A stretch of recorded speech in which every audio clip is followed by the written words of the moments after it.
But there's this other document called Gaudium et Spes, which has to do with the church in the modern world in terms of geopolitics, believe it or not. And it's as wild, but it's in more of a it's not in a dogmatic context, even though it's full of total socialist nonsense. The dignity of the human person. Notice this Catholic humanism. This is something that John Paul II and a lot of his books tried to promote. I've read a lot of John Paul II stuff. A lot of his homilies and a lot of his encyclicals were very notorious for this idea that man is the center of everything. It's very bizarre, but actually when we think about Vatican II, it's going to make a lot of sense. So this is a really weird statement here. According to unanimous opinion of believers and unbelievers, all things on earth should be related to man as their center and their crown. What? First of all, why are we we don't do our theology and our geopolitics on popular opinion. Like, this is some kind of weird, like, because everybody agrees on this. Number one, they don't agree on that. And why do we care in the church, in Christianity, what the unbelievers are saying we should do? I mean, that's preposterous. But, I mean, even more preposterous is the idea that in Christianity, Christendom, especially Orthodox Christianity, man is the center and the crown of all reality. I mean, that's just insane, weird humanism that is just completely false. In fact, there is a papal document called Quas Primas that was actually written to counteract the idea that society should be organized around the doctrine of man as its center and crown. So it's actually been specifically condemned. It's kind of a man worship. It's a secular idea of social theory. It's not just pluralism. It's like rabid secularism. And it's patently false. Christians and unchristians agree that man is the center and crown of all activities on earth. It sounds like Antichrist. Right? It's insane. Now, don't worry though, because it's going to get even crazier as we move through.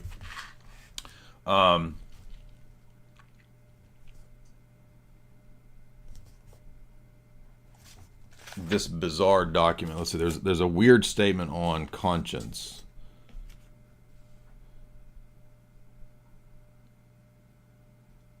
Here's a weird. There's a lot of social justice, like socialism, in this document, which is why it's really bizarre and dangerous. And it actually, if you don't know, John the 23rd, who was believed to be sort of a Rosicrucian Masonic pope, he's the one that's called, the guy that calls Vatican II.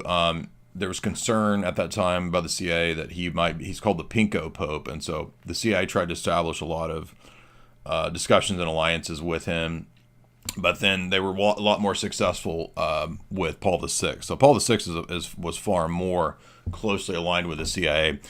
John the 23rd actually wanted to open up the Roman Catholic world and church to the Soviet Union, and he spoke about this very openly, hence why he was called the Pink Pope. But he wrote a famous encyclical called Pacem in Terris, which had to do with opening the church up to the geopolitics of secularism and the United Nations. And it actually calls for the creation of international institutions to redistribute wealth, etc. So it's a very heavily socialist document.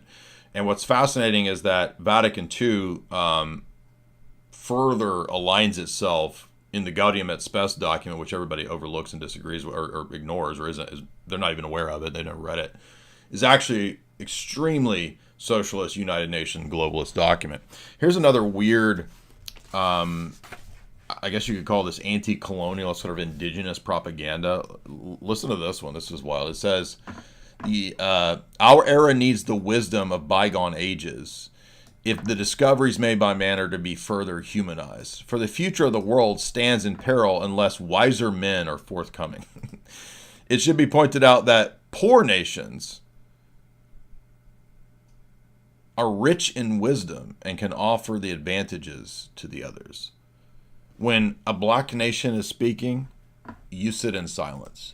You learn from them. I just thought this one's funny because it's just that kind of like, anti-colonial woke speak all the way back in the 1960s in the Vatican II documents. It's just a funny one that use. So all these trads and all these people who want to be act like they're based, right? And then like their own documents are literally just woke bullshit.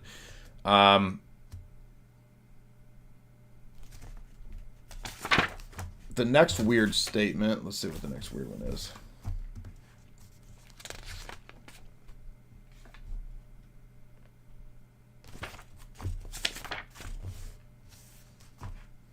I think it's this one, Human Community, chapter 2. Now, this one is a theological mistake. I don't know if you're familiar with this one, but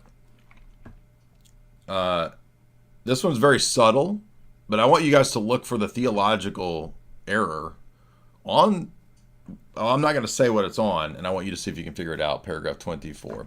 I'm going to read it, and then I want to look at the chat to see who can figure out the mistake here.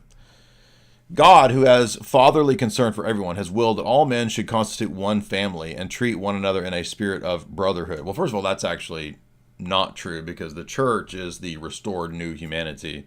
This is actually taking what's true about the church and applying it to civilization as a whole, the brotherhood of man, which you could say, yeah, in a sense, all men in Adam are brothers. But that it doesn't follow from that God wants there to be an international one nation brotherhood of men. That's a Masonic goal. It says all men are created in the image of God. That's all good, etc. They're all called to the same goal, God himself. That's correct. Now, listen to this. For this reason, love of God and of neighbor is the first commandment and greatest commandment. Did you hear that? For this reason, love for God and neighbor is the first and greatest commandment. Anyone notice the theological error there? Give the proof. What line in the book? We're literally reading the text on the screen, you idiot. Where's the proof? On the freaking screen. Who notices the theological error in this statement of Gaudium et Spes? Anybody? I'm looking in the chat and I'm waiting. I think the chat's a little bit behind. So when Sheikh Shamoon, I think you got it. Let's see. We're going to keep going to see if anybody else gets it. Does nobody know what the first and greatest commandment is? Come on, guys. Orthodox Leo got it. Look at that. See, Orthodox people love and know their Bible. Exactly. The first commandment is to love the Lord your God. The second commandment relates to man, right? And your neighbor. So, no, love for God and neighbor is not the first and greatest commandment. So, I'm not, let's see. Now, it is true that like Catholics kind of number the Ten Commandments a little bit different, but let's look at the Ten Commandments. The first commandment, as we all know, I think, right? You shall have no other gods. So this slip up cleverly inserts the love of man into the first commandment of the love of God. A very odd, bizarre, basic mistake, but it actually makes sense in a document that is trying to replace the primacy of God with a Catholic humanism, which is ultimately just humanism. Hence, the document pushes the brotherhood of man. The document pushes the idea that man is the center and crown of all of society, which is just absolutely bizarre. But it gets even worse as we move on. These are just some of the weird ones. Let's look at paragraph 42, which I did mention in the debate, but I'm going to show you specifically. One of the most egregious contradictions in Catholic dogma right here. What does the church offer to society? This is paragraph 42 in the document. The union of the human family is only found in Christ, in the family of God's sons. Okay, that's true. That sounds good. Christ gave his church no proper mission in the political, economic, or social order. Interesting. No political, social mission. Is that the classic teaching of the Roman Catholic Church? Now, wait a minute. Let's come over here to Unum Sanctum, about 900 years earlier. And we're going to read this famous paragraph that I'm always referring to. For according to the blessed Dionysius, it is a law of divinity that the lowest things are in reached the highest things by intermediaries. Therefore, according to this, the universe, all things are not led back equally or immediately, but the lowest by their intermediary. The acceptance of the power itself by government, right? So he's talking about spiritual and political power. It belongs to the spiritual power to establish the terrestrial earthly power. The papacy is superior to and establishes the temporal. Thus is accomplished the prophecy of Jeremiah. In other words, they're taking Jeremiah's prophecy about Jesus and now applying it to the papacy. The papacy is the King of Kings, Lord of Lords. I have placed you over nations and over kings. So notice what they do. Something that is a prophecy that Jeremiah makes about Jesus, well, it's actually about the papacy being King of Kings. You can't make this up. Therefore, if the terrestrial power, and this is in the midst of controversies with kings, if the king errs, it's the Pope that is the superior. Now, in the Orthodox Church, yes, we definitely agree that the church is superior. But it doesn't follow from that the papacy is therefore a world ruler. And that's the purpose of this document, right? It goes on to say, because whatever you bound on earth will be bound in heaven. Notice how Matthew 16 is now being used, not just for a spiritual power and authority in the Roman sense of the see and the papacy spiritually. It's now being applied to world power and kingdoms and armies. I'm not joking. Like the papacy gets a standing army a couple centuries after this. Thus, we declare, proclaim, and define absolutely necessary for salvation every human creature be subject to the Roman pontiff, both spiritually and temporally. That's the purpose of this document. Go read it. It's called Unum Sanctum. Now, Roman Catholics are not very smart, and every time I bring this up, they can't hear, apparently, or understand what I'm arguing. They always think that I'm arguing that there's no authority of the Pope. I specifically said the temporal supremacy of the Roman bishop. So I know it's hard for you guys to follow arguments, but listen to what I'm saying. I'm not even caring about the Matthew 16 spiritual power at the moment.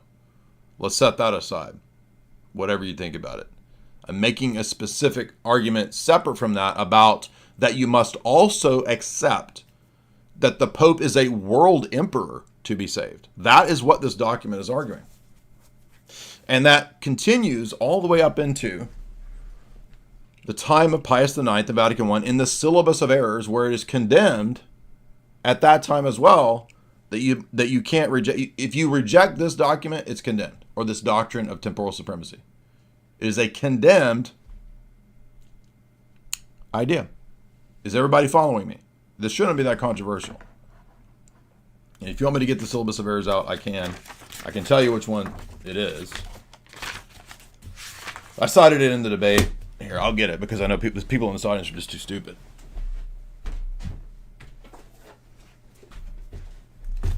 Here. I'm talking about the Roman Catholic audience. So let's go back to the syllabus of errors. The Roman Catholics don't even know what these documents are. They never read them. Syllabus of errors, 76.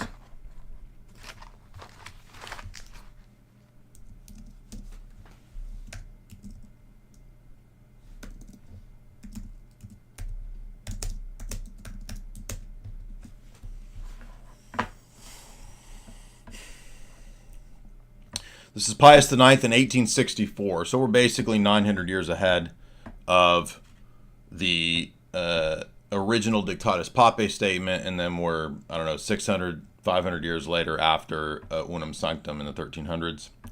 And we're going to look at paragraph 76. This position is condemned. It has been wisely decided by law in some Catholic churches that persons coming to reside, that's 76. The abolition of the temporal power of the Roman See, the Apostolic See, would contribute to liberty and prosperity of the church. We should get rid of the temporal power, the Pope as a world ruler and geopolitical emperor. It's condemned. Are you idiots following me? Can you follow this basic argument? Okay, Unum Sanctum, 1382. Or 1302, excuse me. You got to believe in it to be saved. Temporal power, not just spiritual power, temporal power, all the way up to syllabus of errors. If you don't believe in the temporal power, even in the 1800s, you're condemned. It's a condemned proposition right there by the Vatican. But wait a minute. When I read Gaudium et Spes, the church in the modern world, it says Christ never gave to the church any political, economic, or social mission or order. Is that clear enough? Roman Catholics, do you see that? Is that clear enough? Do you want me to go through it one more time for you? I know it's just so hard for people to understand. I make this argument all the time. I was reading comments underneath these videos and these clips, and every time, it never fails, on Instagram, YouTube, Roman Catholics think that I'm arguing that there's no power of the papacy spiritually. They don't understand the difference between the spiritual and the temporal. This is the two powers theory of the Middle Ages. Okay, Unum Sanctum is very clear that Rome says, yes, you can talk about two powers, but the Pope has both and is superior in both. And you must believe that to be saved. Clear as day contradiction. Vatican II says Jesus never gave his church any political, economic, or social mission. I can't think of something more clear than that. And if you can't see that, enjoy being Roman Catholic. Have fun with that. Now, moving on, because Gaudium et Spes is a treasure trove of weird humanism, bizarre statements.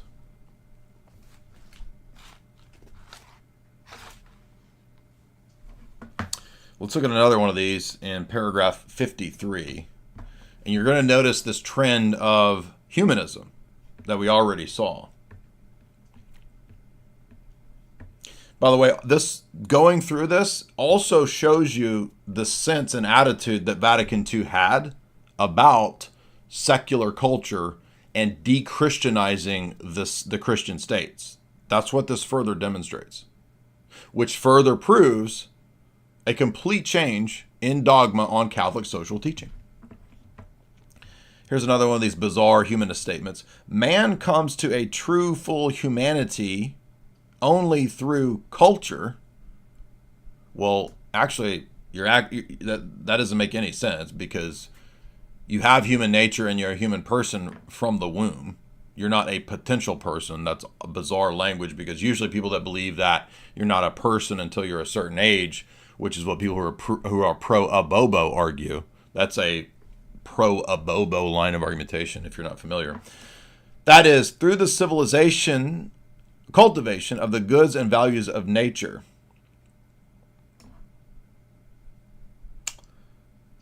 It is only true and full humanity, which is by means of culture. Okay, and then now we're going to compare this to what's said in paragraph 55, because this is about this supposed culture. From day to day, in every group and every nation, there is an increase in the number of men and women who are conscious that they are themselves authors and artisans of the culture of their community. Throughout the whole world, there is a mounting increase in the sense of autonomy as well as responsibility. This is of paramount importance for the spiritual moral maturity of the human race. It becomes more clear if we consider that the unification of the world and the duty imposed upon us will be a better built world upon truth and justice. So you are only made fully human through human culture, and this only occurs when we unify the world.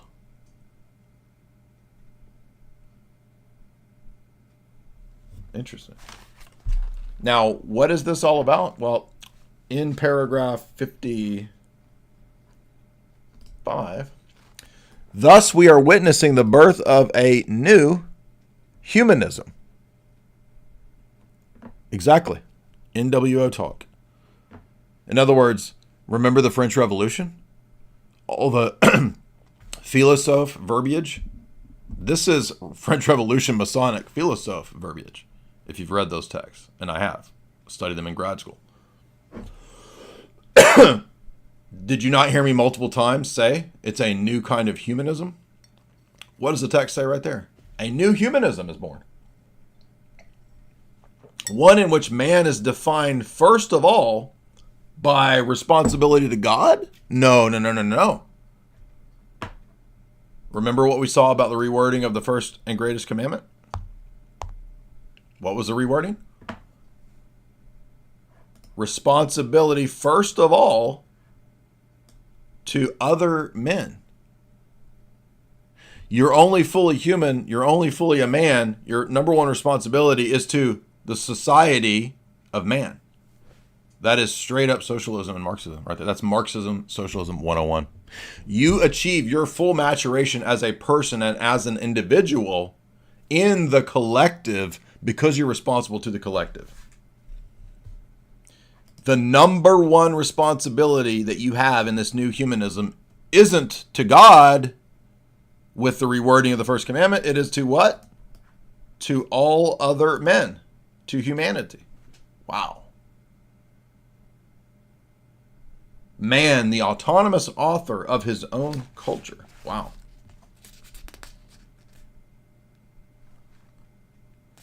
Now you think, okay, that's pretty bad. Well, guess what? It gets even worse. Because with all of those French Revolutionary Socialist arguments laid down, again, this is not new in Vatican II. It's actually in Pacem in Terris, John the 23rd encyclical on these things. What's the goal of all this? Did Jesus, now keep this in mind, Jesus didn't send a church with any political, social, or economic mission at all. That's what the text said. None. But now watch this contradiction as we shift to the social United Nations goal that is the real goal of Catholicism in the post-Vatican II era. Watch this. This is going to blow your mind because it gets even worse. Paragraph 82.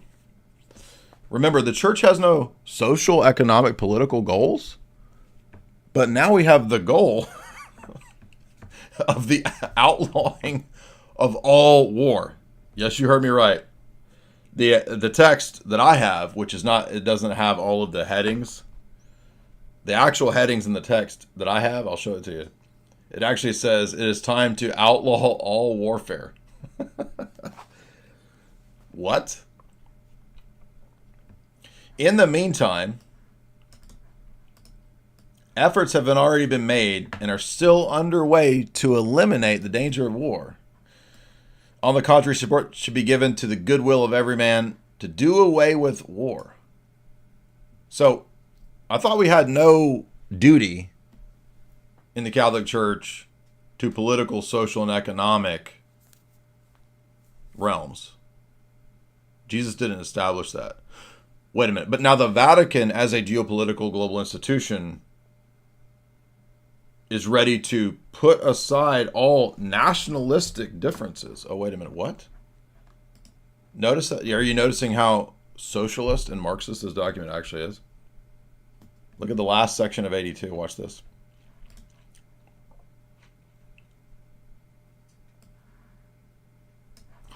There needs to be new education, particularly with the young, so that they don't fall into old problems. What are these old problems? Let's not let a false hope deceive us. Unless enmities and hatred are put away, honest agreements concerning world peace. Did Jesus say he came to bring world peace? I did not come to bring peace, but a sword.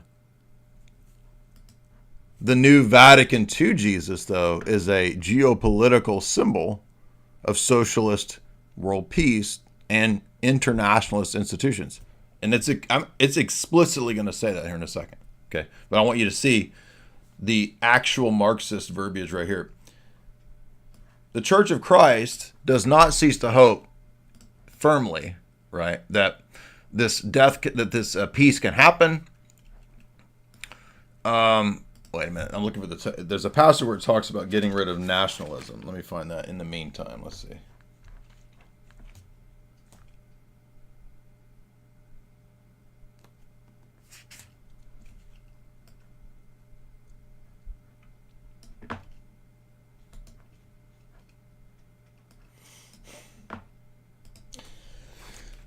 The copy that I have is the Austin Flannery version of it. So it's worded a little bit different and the paragraphs are spaced different. So it takes me a minute to find some of the text from one to the other.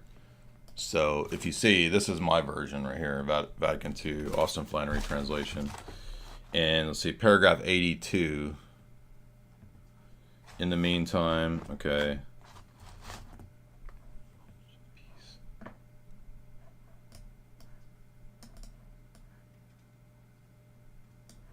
Okay, this is interesting because it looks like right here, the way that the Vatican text is translated, it says,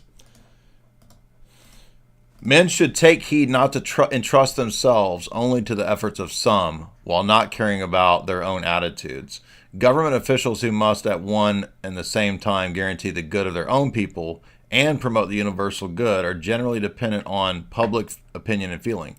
It does them no good to work for peace as long as feelings of hostility, contempt, and distrust, and racial hatred continue to divide men into camps. Consequently, there is above all a pressing need for renewed education. So brainwash young people not to care about themselves, their people, their heritage. And there's a specific section where it talks about nationalism, but that's in the let's see. Oh, this is it right here. Yeah.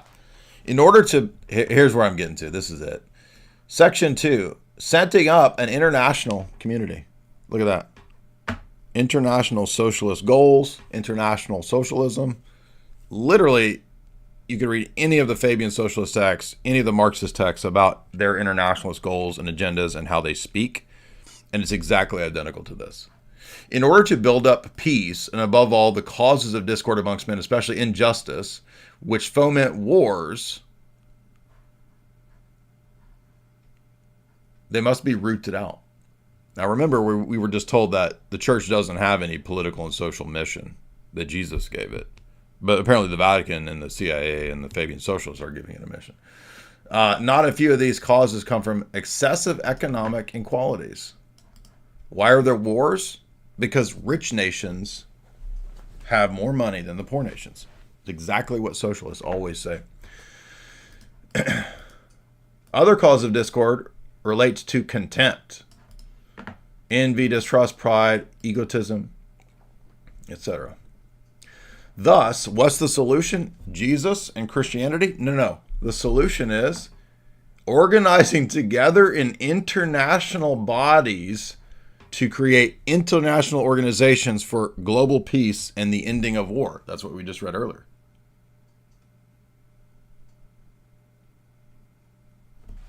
That's the UN. All the stuff that Francis and all of his buddies promoted. That's UNESCO. That's the World Economic Forum. Remember, Klaus's mentor is the same mentor as Francis. Paulo Freire, the socialist, and then Archbishop Camara. Those are the mentors. Francis's mentor, Klaus's mentor. Camara, the liberation theologian, socialist. What is this? Liberation theology, socialism. So, did you even know that your own Vatican documents, all you Roman Catholics and you trad cats, that your documents actually teach the New World Order UN socialist agenda? Clear as day. And then guess what? There's more. We're not even done. Why has this problem persisted? Well, it turns out it's partly the fault of Christianity. You can't make this up.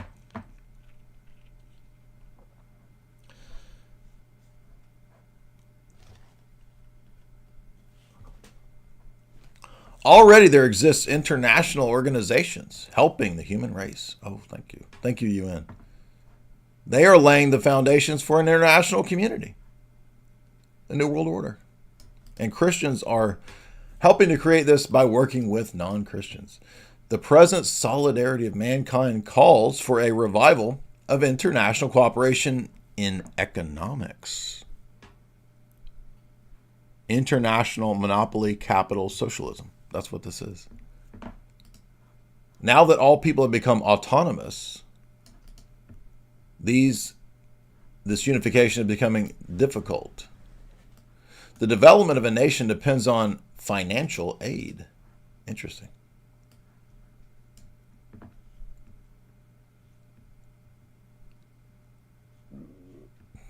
But remember, Jesus didn't give the church a political, social, and economic mission. This entire document is about the political, social, and economic mission of the United Nations supporting Vatican. Do you not see how stupid this is and how crazy this is? I'm trying to find the part where it says change of heart. It's supposed to be paragraph 82 at some point. That Christianity needs a change of heart. If I can find that. Here it is.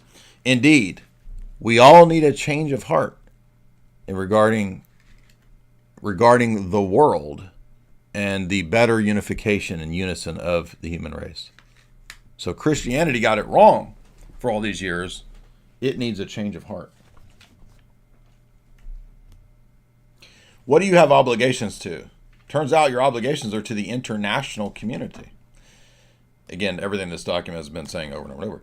In view of the increasingly close ties and mutual dependence today between all the inhabitants and peoples of the earth, the apt pursuit of efficacious attainment of the universal common good requires the community of nations organize itself into a manner suited to its present responsibilities, especially towards many parts of the world suffering from lack.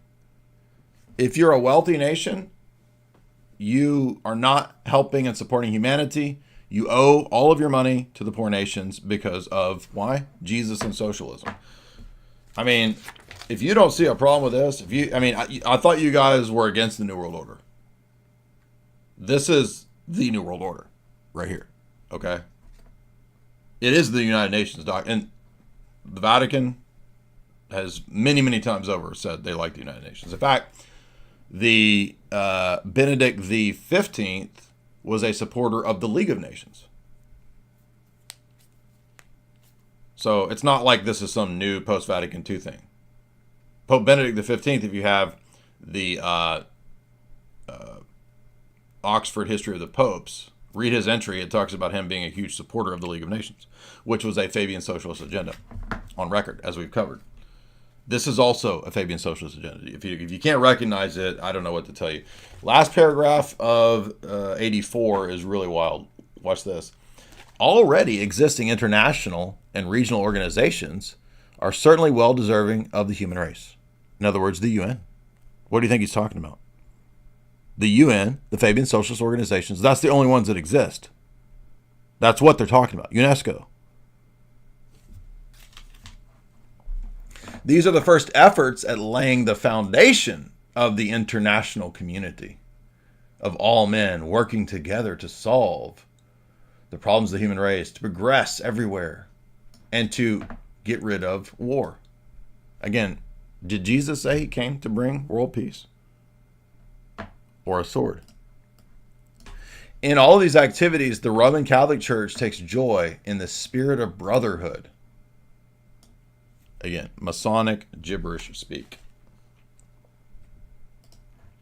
To relieve human misery. I'm pretty sure Jesus said it is not the mission of the church to secure the temporal gains and the temporal health of world peace and of the nations. He said he came to bring a sword and to preach the gospel of repentance. This is the gospel of Fabian socialism and fixing the world. And if you've never read the Grand Inquisitor chapter, which I had a whole college class on the Grand Inquisitor chapter, this proves Dostoevsky was a prophet. Dostoevsky said, the papacy will ditch Jesus and will offer a world socialism answer to solving man's temporal problems. Here it is right here. Dostoevsky vindicated right there. Now, we hear a lot about contraception amongst Roman Catholics, and they love to beat this drum as if they have this moral high ground.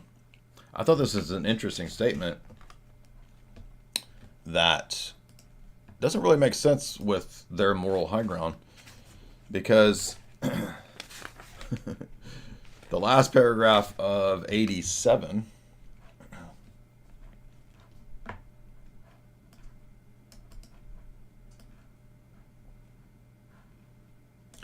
in keeping with man's inalienable rights to marry and to generate children, a decision concerning the number of children they will have depends on the right and the judgments of the parents. Oops. You Roman Catholics are amazing hypocrites. Your moral high ground isn't even in your own documents. Your own documents admit. Well, it's a contradiction. I wouldn't say that. I would even disagree with this. The decision of the number of children is a right of the parents? Does that fit with all your moral high ground about contraception?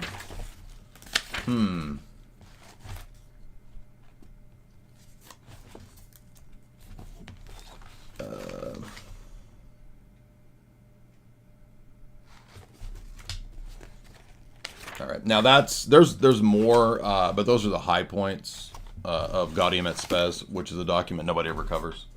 So hopefully you see very clear that like the Vatican is teaching socialism, internationalism, globalization. None of this has anything to do with what they taught even decades earlier with the Syllabus of Errors, saying that the church cannot be separated from the state. Even the world, the geopolitical power of the Roman See, you can't get rid of that. It's condemned if you try to. Night and day opposite. And if you can't see that, and by the way, I don't know if you know, there's like tons of condemnations of socialism in this 10 books, 16 papal documents. Do you know how many times they condemn socialism, right of private judgment, freedom of conscience, freedom of worship? Like every one of these papal documents is condemning, literally word for word, all the stuff that you just saw in Vatican II's Gaudium et Spes. If that's not clear enough, I don't know what else could be made clear to you guys. I mean, at that point, it's bad faith, right? It's like there's nothing that's going to convince you because you've joined a cult where literally the Pope can determine reality and truth at any moment.